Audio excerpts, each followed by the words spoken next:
Welcome back, 821. Your time, jobs, and the GDP, they're up, while tax rates and unemployment, they are down. Good signs for the economy, but not necessarily good signs for these historic low interest rates, at least going forward. Here to explain exactly what this means to you is our own Fox 5 real estate expert, John Adams. John, how you doing, man? I'm great. Glad to be here, and the economy is smoking. Yeah, everything's looking good. It is, and we've been talking about this for years. When are these rates going to start creeping back up? I think the time's here, huh? It is. Rates are up over 1% since the first of the year, and we are really expecting that to continue, not just for the remainder of this year, but probably the next couple of years.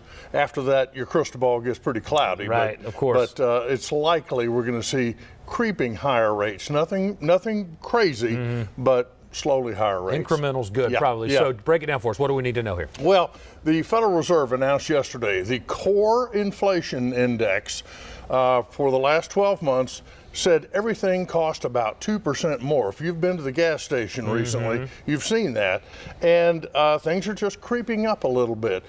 Why is 2% important? It's because we haven't seen that high core inflation since 2012. And of course, the recession was in full bore at that point. So that means we are really out of that problem, and we are putting jobs on the table. Okay, so how does the Federal Reserve try to cool things off here? Well, they act like a radiator. Anytime you see that type of inflation starting to creep up, you begin worrying about inflation, which is not good. You know, runaway is not good for anybody. And so what I expect is we're going to continue seeing the Federal Reserve will raise interest rates. As they raise interest rates, that draws money out of the stock market and brings it into things like bonds. So what that means is that will cool off the stock market. They won't have as much money to spend. All right. So that doesn't sound like great news, at least if you're invested in the stock market. But there is some good news to this here, right? Well, there is. There is good news to this. And what that means is there are three things we can do right now to take advantage of this situation. So let's just take a look at them. The first is I would eliminate all adjustable rate mortgage debt right now.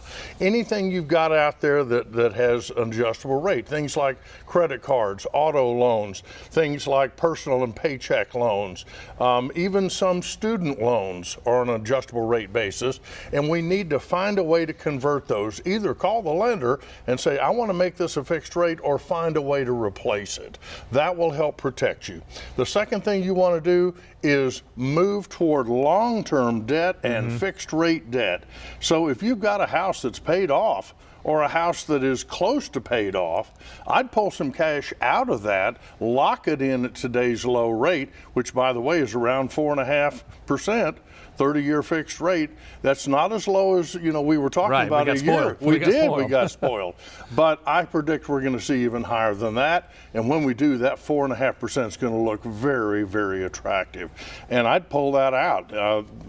You can pull money out of your house and invest it in things that will pay you more, and you earn money in the long run. And then, of course, real estate, right? Well, third thing is there are a lot of people, Buck, that have a huge amount of money sitting in their 401k, sitting in their IRA because they don't know what to do with it. And their asset manager is saying, well, let's leave it in cash and be safe.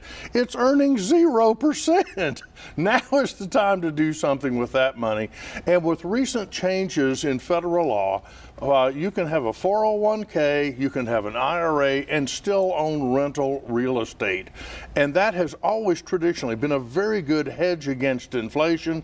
I think we are going to see some inflation.